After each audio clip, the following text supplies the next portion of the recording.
याद रखना, अपने बूढ़े बाप को संभाल लोगे तो तुम्हारा बूढ़ा बाप बूढ़ी माँ पूरे घर की चिंता करेंगे और तुमको निश्चिंत कर देंगे।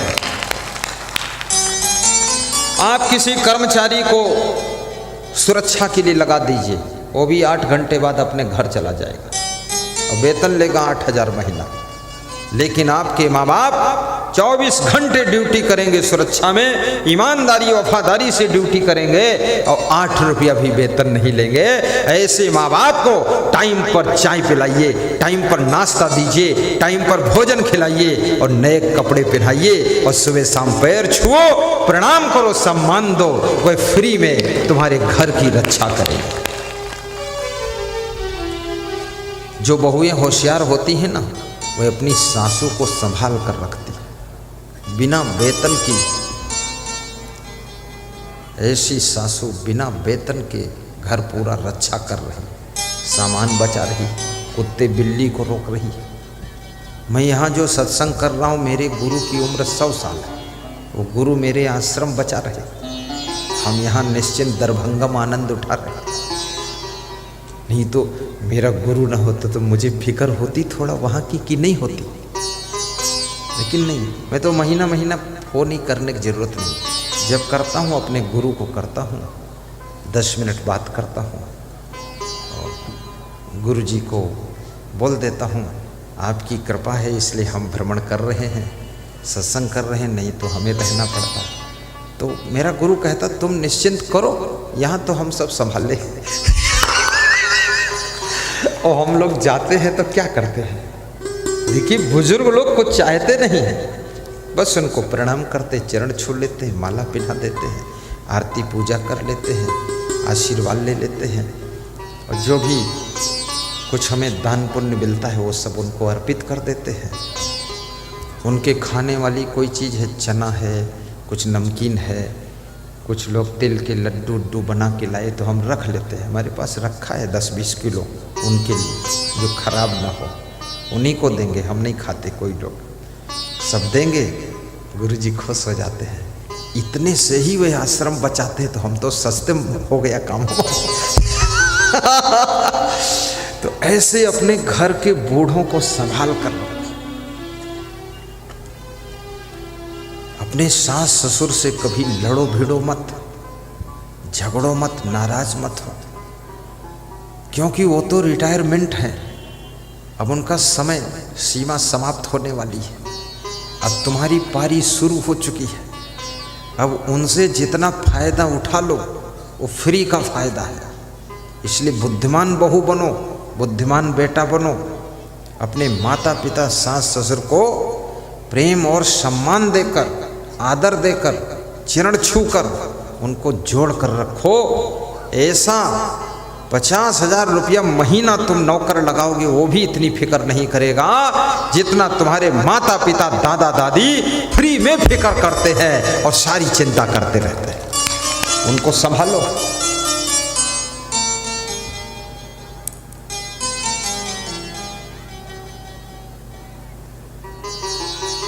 श्री गुरु चरण सरोज रजे, निज मन मुकुर सुधार।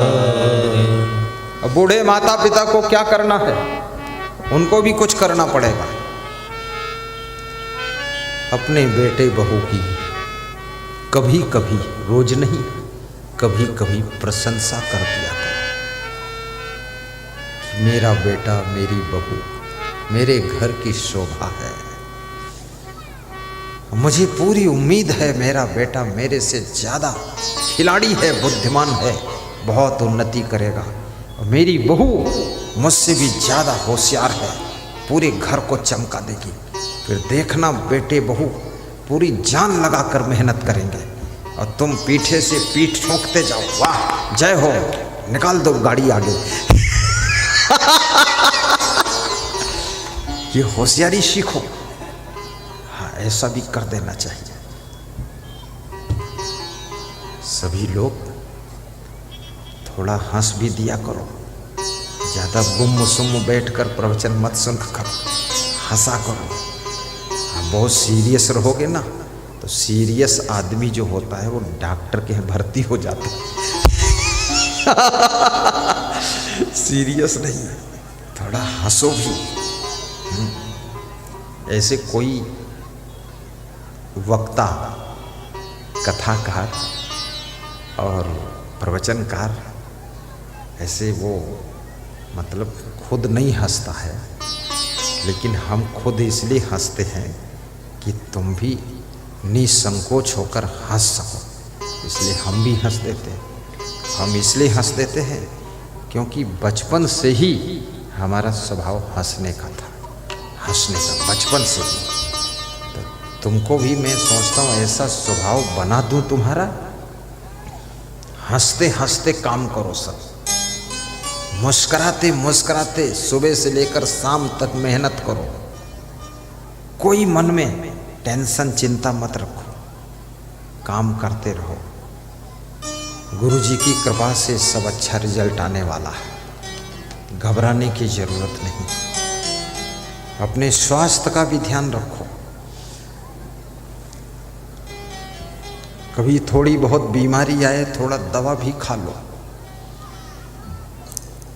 बीमारी ना भी हो तो भी च्यवनप्राश खा लो, कोई बात नहीं।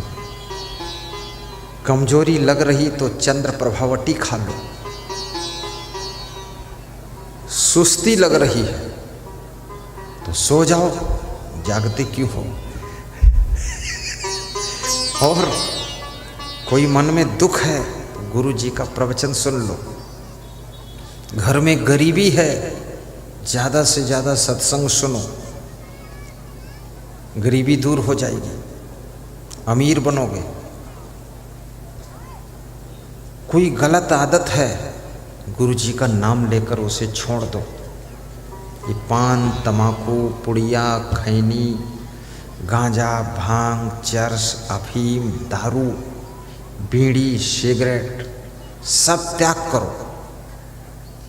धन कमाओ तो धन को बचाना भी सीखो, और धन बचाओ तो उसे सही जगह खर्च करना भी सीखो। कितने लोगों का धन कमाने का तो बहुत अच्छा कला है, लेकिन धन बचाने की कला नहीं। कमाते खूब है, बचा कुछ नहीं। कितने लोगों में बचाने की कला है, लेकिन खर्च करने की कला नहीं, कहाँ खर्च करें।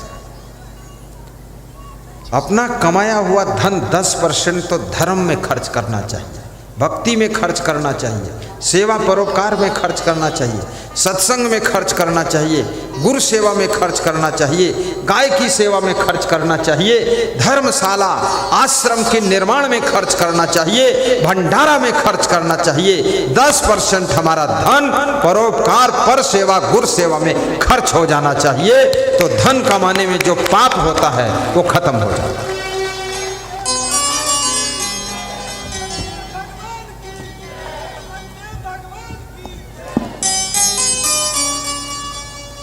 वास्तव में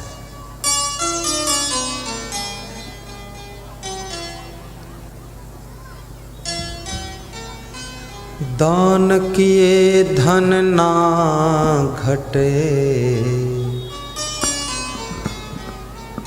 कही गए संत कबीर, तुलसी पंछिन के पिए घटे न सरिता नीर। पूरे भारत देश में सबसे बड़ा दानी प्रदेश अगर कोई है, दानी प्रदेश अगर कोई है, सबसे बड़ा गुजरात है। और सबसे अमीर प्रदेश कोई अगर है तो गुजरात है। दान जहां होता है वहां दरिद्र निवास नहीं करता है, वहां दरिद्र निवास नहीं करता है। और दान जब होता है, जब दाना फेंकते हो तो चिड़ियां आती हैं, उन्हीं चिड़ियों के बीच में कभी हंस पंछी आकर दर्शन देता है। और जब दान करते हो तो संत महात्मा आते हैं, भक्त आते हैं, उन्हीं संतों के बीच में कोई परमहंस महान संत आकर दर्शन देता है, तुम्हारे को ऐसा आशीर्वाद देता है कि घर का सब गरीबी दूर हो जाता है, लक्ष्मी भरपूर हो जाता है। आज यदि यादव परिवार ये दानी ना होता, परोपकारी ना होता, तो मुझे बुला करके सत्संग नहीं करा पाता। ये भी गणित लगाते, अरे इतने लाख खर्चा आएगा, ये पंडाल लगेगा, ये होगा, वो होगा, माइक लगेगा, फिर प्रचार करो, फिर गेट बनाना पड़ेगा, अरे रहने दो बस ठीक है, ऐसा सोच। लेकिन उन्होंने क्या सोचा, अरे ये शरीर भी अगर लग जाए धर्म प्रचार में, गुरु की सेवा में, परोपकार में, क्षेत्रवासियों के कल्याण में, ये पूरा परिवार, ये शरीर, ये धन सब समर्पित है, मेरी जिंदगी ही इसीलिए है, ऐसा सोच करके तब इतना बड़ा कार्यक्रम ठाना है। गत वर्ष भी लॉकडाउन, कोरोना, और इस वर्ष भी कोरोना आने वाला है।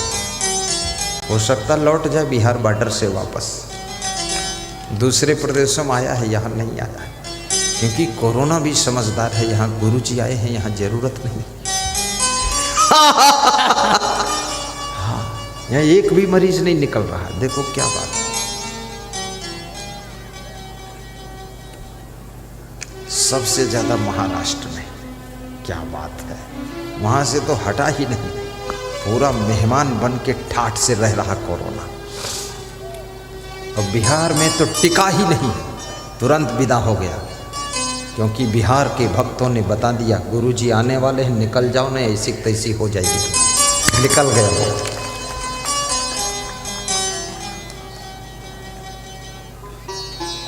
सत्संग में रुचि रखने वाला, सबसे अधिक अगर सत्संग में रुचि रखने वाला कोई प्रदेश है तो उस प्रदेश का नाम बिहार है।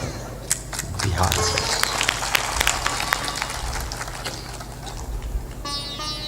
ये तो गेहूं कटाई चल रही, नहीं तो यहाँ तो भीड़ को संभालना मुश्किल हो जाता। मैं देख रहा हूँ कुछ लोग खेत में हंसिया से गेहूं काट रहे हैं, कुछ थ्रेसर से काट रहे हैं, कुछ हार्वेस्टर से काट रहे हैं, और कुछ लोग काट चुके हैं, वे गुरुजी के पास आकर बैठे हैं। और कुछ लोग तो ऐसे हैं, अरे 2 दिन बाद काटेंगे, जो होगा सो देखा जाएगा, गुरुजी का सत्संग सुन। जोरदार ताली बजाएगा।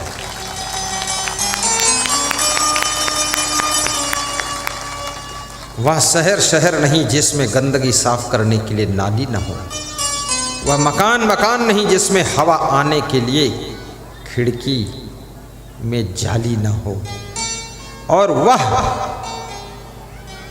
घर घर नहीं है जिसमें भोजन करने के लिए थाली न हो, वह ट्रैक्टर ट्रैक्टर नहीं जिसके पीछे ट्राली ना हो, और वह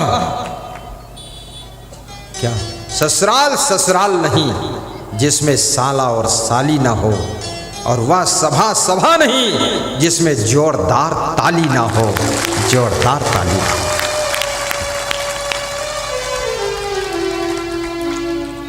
अब की बार जो ताली में दम दिखी है, ये क्यों दम इतनी है? ये साला साली का प्रभाव है। इसमें बहुत साली भी बैठी है, और बहुत साला भी बैठा है, और बहुत जीजा भी बैठे हैं। और ये मिथिला क्षेत्र है। इसी क्षेत्र की मां सीता थी। देखिए, भगवान श्री राम उत्तर प्रदेश में हुए, लेकिन मिथिला की बेटी को उन्होंने अपनी धर्म पत्नी बनाया था। उत्तर प्रदेश में कोई सेटिंग नहीं बैठ पाई, इधर ही आना पड़ा उनको। और मिथिला के लोग भजन भी बहुत अच्छा गाते हैं। बेगूसराय जिले में पौड़ा गांव में आमोद झा जी प्रवचन करा रहे थे, तो विदाई के दिन वहाँ दीपक झा, अनिल चौधरी जी ने एक भजन सुनाया। ये पहुना मिथिले में रहूँ ना, तुम जाओ कहूँ ना ये पहुना। तब मैंने सोचा मिथिला के लोग बहुत प्रेमी हैं। ऐसा भजन गाया कि मुझे भी आंसू आ गए।